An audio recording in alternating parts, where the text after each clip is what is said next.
Hey everyone, Random Randy here. This is Yarn Talk episode 86. If you are new to the channel, Yarn Talk is a knitting, crochet, and crafting vlog guaranteed to give you your recommended dose of fiber arts in 60 minutes or less.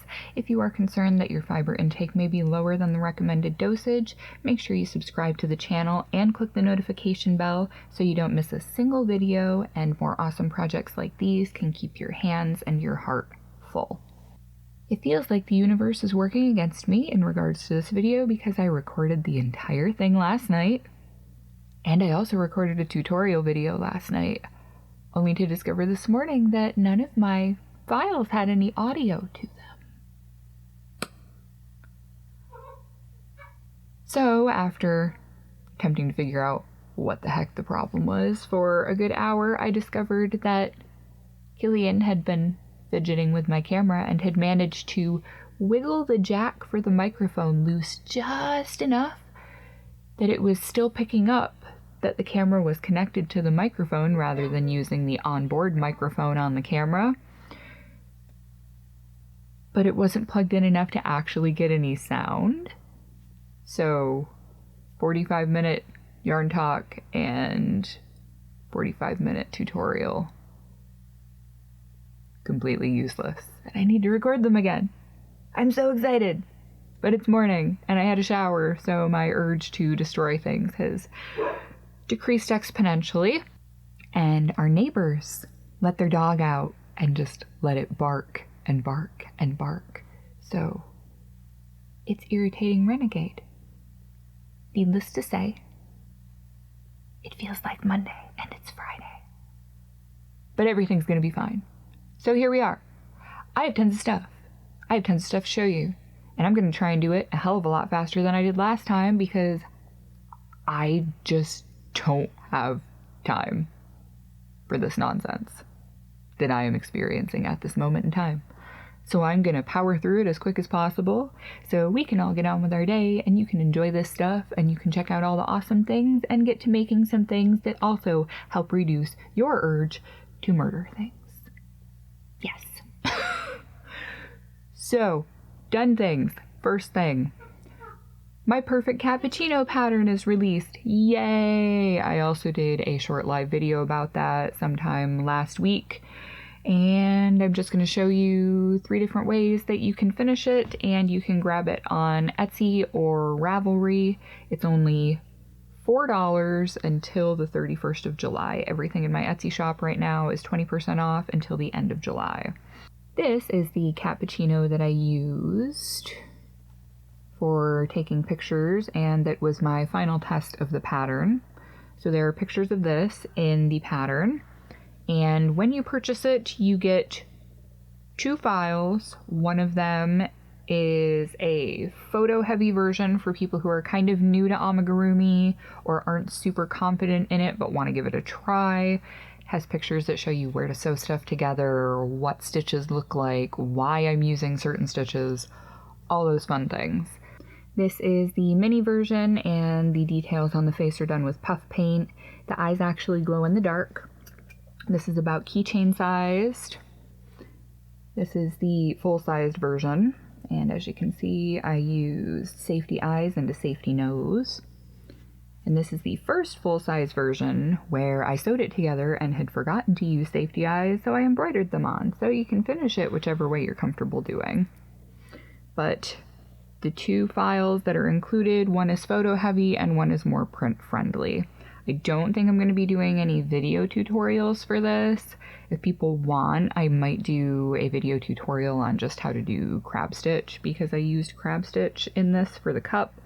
And I actually also use crab stitch in the pattern that I filmed the tutorial for that I'm going to have to film again. So yeah, fun. So if you're interested, like I said, that's on Ravelry and Etsy, and it is also on Patreon for people at the $5 support tier and up. Next thing is another amigurumi, and I have to tell you a bit of a sad tale of woe before I show you this one. So by now, most of you know that the guy that I've been seeing races motorcycles in a professional capacity as a hobby. And I don't remember exactly when I made it for him. I think it was in April-ish, maybe? Not sure. Late March, early April, somewhere in there.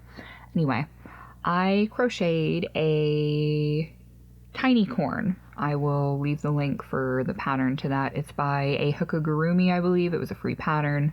But I used a bunch of scrap yarn and I crocheted a little amigurumi unicorn and put it on a keychain and gave it to him, which seems like a weird thing to give to a man who is now 30 years old. But on our first date, he wore a hoodie that had a unicorn on it. So he likes sentimental things. I dig sentimental things. So it worked. He actually took that keychain and put his race bike keys on it. And whenever he'd actually be on the track, he would have the unicorn stuffed under the windscreen that's on the front of his bike, so it wouldn't, be flopping around and potentially pull the keys out of the ignition, which would be super, super duper bad. But anyway, so a few weeks ago, it was the middle of the day and I was on a run and he sent me a text, and before I even opened it, I kind of had a funny feeling and I was a little bit worried. So he sent me a text and he was like, I have some bad news. And I was worried because I knew he was at the track. So I'm like, oh my God, he wrecked his bike. Like, he's going to send me a picture and he's in an ambulance and he's like busted to pieces. And instead, he sends me this picture. So if you didn't know what acrylic yarn looks like when it's pressed up against an excessively hot metal object and it kind of melts, now you know. The tiny corn died a fiery and sad death. And I was like, well, I'm honestly surprised it lasted as long as it did, because he'd had it for a good probably 3-ish months at that point. So, after all of that, unfortunately, rest in peace, tiny corn. You will be sorely missed, but not forgotten. So, I was like, what else can I make him that is also small and cute, but fitting? I was like, he digs sloths. Maybe I could make a sloth. So I started looking, and I found a pattern, and it is a teeny tiny pattern. It is called Zippy the Sloth, because you're probably thinking, sloth, slow things. On a motorcycle, you should be going really fast. So maybe a sloth isn't the best thing. However, this sloth's name is Zippy, and it's a super quick pattern to make.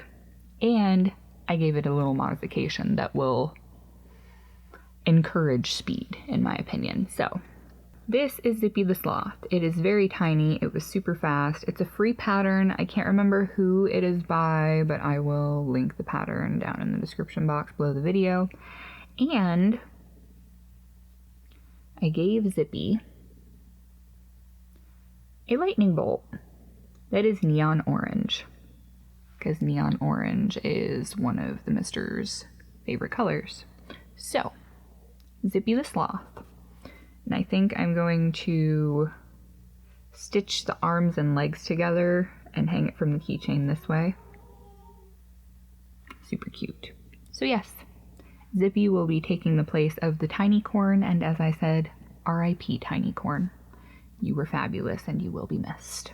Next thing that is done, I'm going to be calling this episode the one with the wearables, by the way, because I have 3 wearable things and 3 more wearable things that are almost done. So 3 that are done and 3 that are works in progress. If you follow me on Instagram, you will have already seen this. This is the Crocheted Scalloped top, which is a free pattern by Lorna Miser, and I will insert a picture of me wearing it because I don't feel like putting it on right now. I really, really like the pattern. It has been washed already, so the yarn is now nice and soft and flexible, and it's not stiff like Red Heart usually is at first. This top portion is Red Heart Super Saver Blacklight.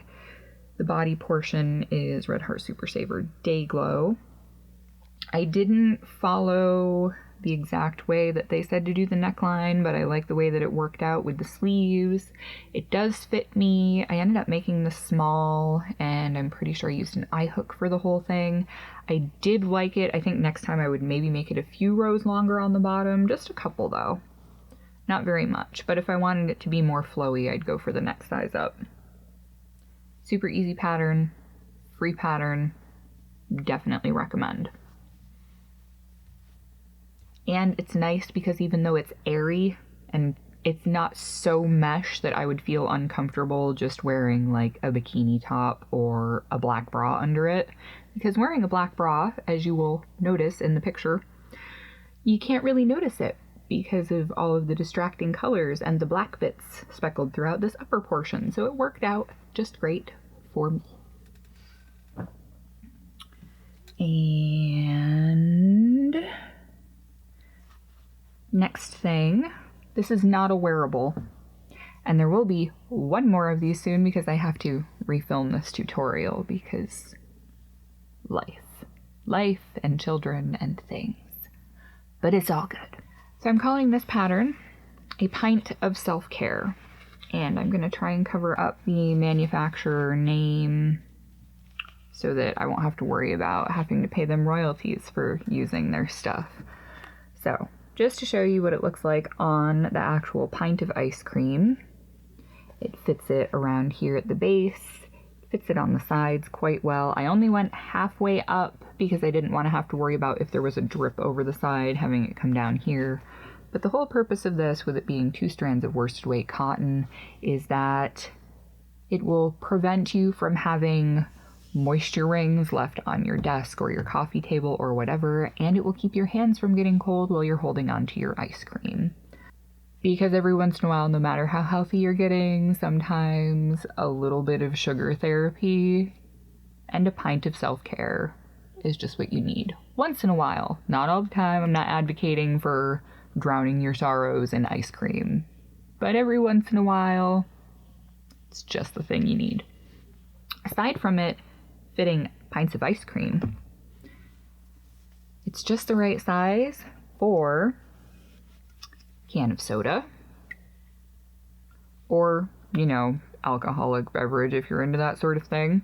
And it stretches wide enough that this would probably actually fit something like Monster Energy drink cans. Yeah.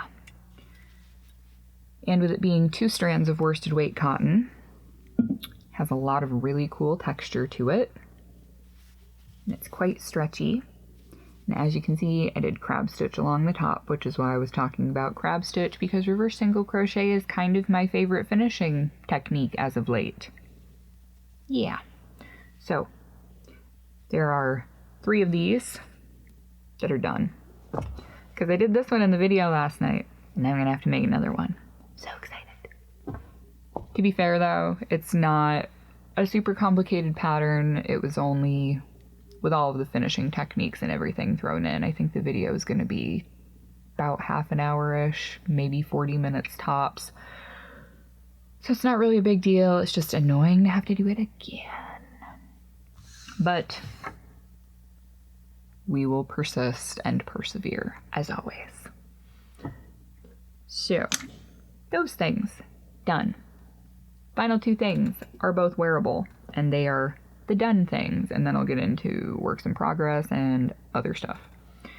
So this is crochet, and I will also include the picture that I took because it's kind of difficult for me to show it right now without looking like I have a totally different kind of job as a single mom. This is a yoga sock. There are 2 of them. I'm putting them on my hands because I don't want to stuff them on my feet and then just have to throw my legs up in the air on camera because that would look horrible. So we're not going to do that. Hence me saying different kind of job for a single mom. So yeah, this is what the yoga socks look like. This portion here is where your heel goes through. So if you can kind of conceptualize that, your heel, and then this portion here hits me about just before the ball of my foot, just after the arch toward my toes. And this is the cuff that goes up on your ankle. This is 2 different types of yarn. It was just scrap yarn, and I only have teeny tiny little bits of it left now. This is Karen Simply Soft Party. I don't know if you can see the sparkles in it or not. Maybe. Oh, there we go, a little bit. Karen Simply Soft Party, and this part here that's in the middle is Premier Everyday Yarn in Red Heather. So, you know, it's me, so they're red. And I really like the pattern. It is a free pattern from Sarah Satch of Posh Pooch Designs, and like I said, I'll link to that below. It's on her blog for free. I don't know if she has a video for it. If she does, it's probably linked in the blog post, but it's really simple. I didn't need a video. The only thing I did different was I made the cuff longer, and the pattern she calls for it being 5 chains and 4 single crochets, and I did 11 chains, so it's 10 single crochets high, so it's got a little more substance to the cuff. Because I have long legs and big feet, and I didn't want it to not fit me properly.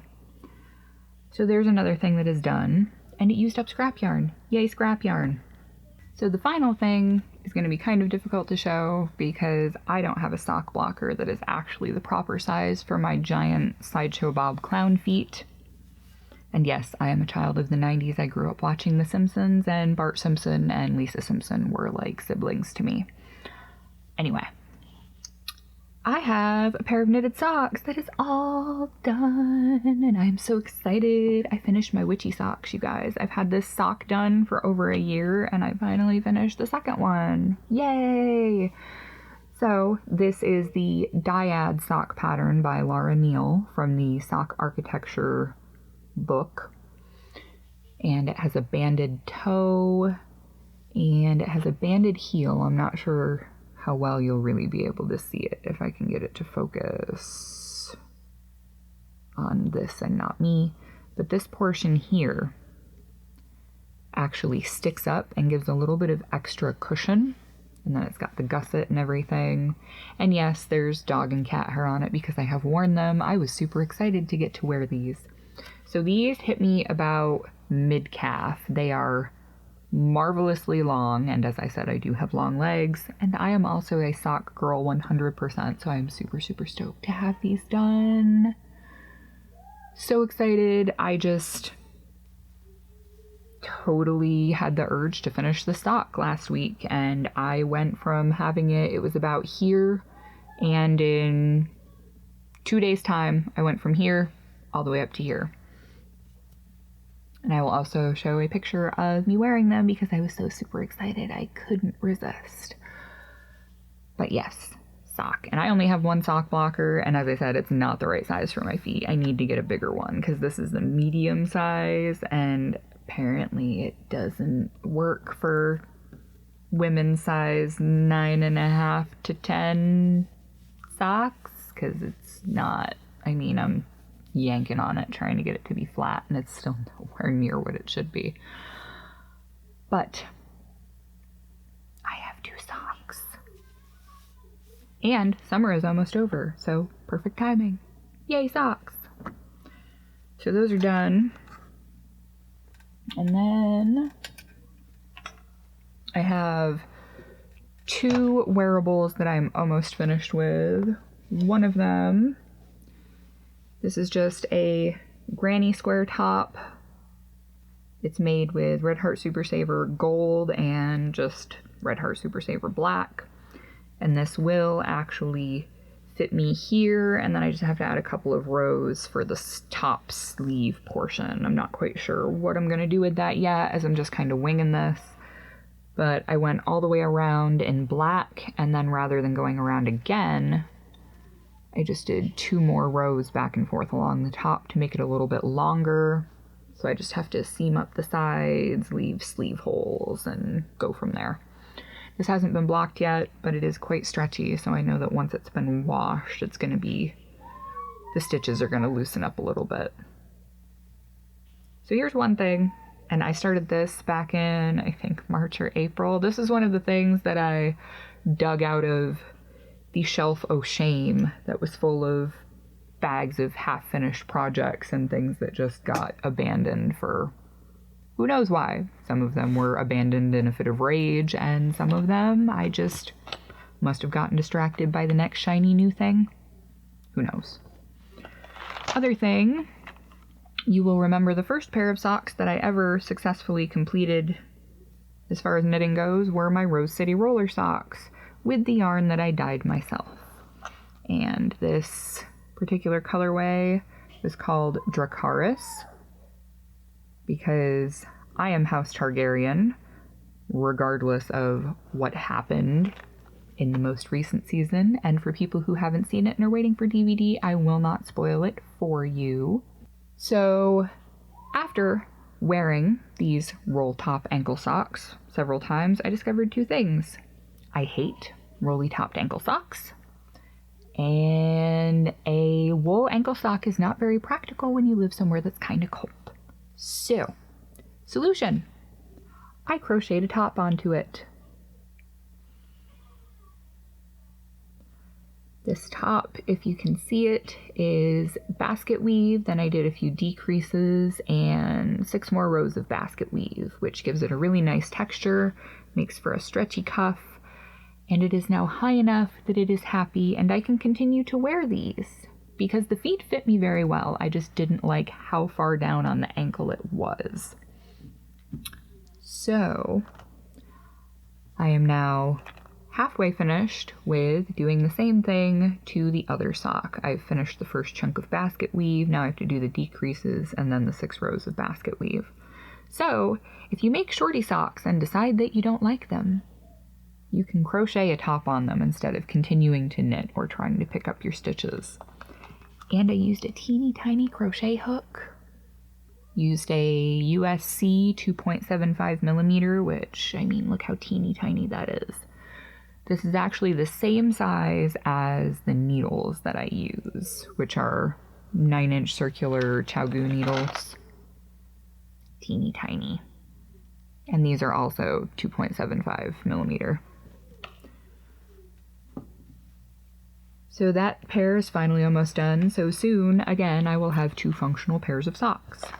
And after knitting those big long socks, this is all that I have left of that particular yarn. It's Online Super Sock. I don't remember the colorway name, but as you can see, it is very Halloween-y with orange and green and purple and black and white. Love it. Not really a fan of how rough this is even after it's been washed, but it was very economical for me to buy it at the time when I was just experimenting with sock yarn and was new to it, so they are workhorse socks, and I am sure that they will last longer than many of my other socks, which are softer like these. This is Knit Picks Hawthorne Bear that I dyed, so it was, I think, 80% fine Highland wool and 20% nylon, which is so soft. And they're both super wash, so I just toss them in the washing machine and make sure there's nothing in there that has zippers or Velcro with it, or rivets, so like towels, soft things that I know aren't going to wreck all of my knitting work, because knitting takes forever. So those are the 2 things that I'm working on finishing up. So on that note, that's all the finished objects and whips that I have right now. So I'm going to talk briefly about the sale that I have going on in my Etsy shop and what is happening with my Etsy shop in light of their free shipping guarantee. So right now, until the 31st of July, I have a 20% off sale on everything in my Etsy shop. That includes patterns. So if any of my patterns are up there that you've been interested in, they're 20% off until the 31st. That includes the ones that are only $3.50 already, and all of the patterns that are $5 right out of the gate. So, and there's still some hand-dyed yarn and project bags and all of my other finished stuff that's chilling in there. So, I'm sure everybody has heard about it by now, anybody who is in my Facebook group and in several other Facebook groups. I think Amber from Aah Crochet had a few videos posted in hers, and I think a few people have talked about it in Ella No Catchy Names group as well. Things are going down on Etsy. A lot of us are going to be jumping ship for the most part because they are already taking so much, and they are going to penalize people if they do not comply with making shipping free to US customers as long as the pre-tax order total is $35 or higher. which doesn't seem like a big deal, but Etsy already takes a percentage of the shipping cost that the customer pays. And for people who ship larger items, think people who sell art canvases or pieces of furniture or things like that. Obviously, the order total is going to be more than $35, but how are you going to ship, say, a hand-carved and crafted armoire made out of solid oak for free? Even to a domestic U.S. customer. Are you just supposed to swallow the costs of that? I don't think so.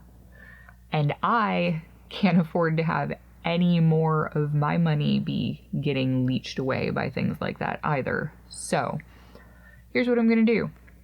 I am still going to have my Etsy shop open, but the only thing that will be present in my Etsy shop is my digital patterns. My digital patterns will still be there, and I'm going to have links to where my new store is going to be located. I am setting things up on Shopify for now. I'm going to give it a try for a few months and see how things go, and hope that my sale to cost of storefront ratio is good and not horrible. We'll see. Fingers crossed that everything goes peachy and marvelous and wonderfully. So I am going to have my Etsy shop with all of my physical items available and on sale until the 31st of July. Once August 1st hits, all of my physical items will no longer be available through Etsy. They will only be on my Shopify store, and I will make sure that I leave links to that in my shop description on Etsy and on the listings that remain there so that people will be able to find it. I'll also let everybody know on social media that things have opened back up on Shopify. I have bags that are cut that are going to go up there first, so it's going to be like an exclusive, fancy shop opening thing. I also have a bunch of apparel pieces that I have made and shawls and such that I've been telling myself I needed to photograph and try to sell for a while now, so I'm going to be posting those in the new shop as well. So on that note, I wanted to say thank you to all of the new supporters and everybody who's been around for a while over at patreon.com/randomrandy. I've actually picked up 2 new patrons this month, which is fabulous. If you are interested in getting a new pattern each month, something that may already be available on my blog, but you will get it in a downloadable PDF, so you don't have to deal with the ads and all the flashy stuff all over the page. And I'll actually get a larger percentage of the money that you're paying for the pattern, because you'll just be giving your $5 each month, as opposed to paying $4 like you will on Etsy right now, and then having them extract 40 to 50 cents off of that, and then another processing fee, and then I get somewhere in the realm of less than $3 per pattern. Make sure you check that out. Oh God, I'm almost done. The boys are getting crazy. Make sure you check that out, and thank you to everybody who's already there. Their names will have been scrolling by as I've been brain farting and waffling and trying to figure out what the heck I was going to say. So, on that note, remember to shop your stash, because you never know what you'll find. I haven't bought fabric or yarn. Fabric since before Christmas, and I haven't bought yarn since January. So it's been almost 8 months now since I've bought yarn, and I'm still working from stash. I have so much stuff, and bins under my bed, and stuff over there, and a closet full of fabric. You bought it for a reason. Don't get me wrong, collecting is fine, but maybe you should stash dive and see if you can find something awesome that will really excite you and get you back into stitching, whether it's knit, crochet, tatting, weaving, or sewing. You never know. Take a look. You might be surprised at the gems that are hiding right around you.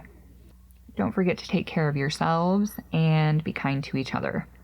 Do your part every day to make the world a little bit of a better place, because I know that we all could use some sunshine right now, especially in here. Take care, guys. Bye.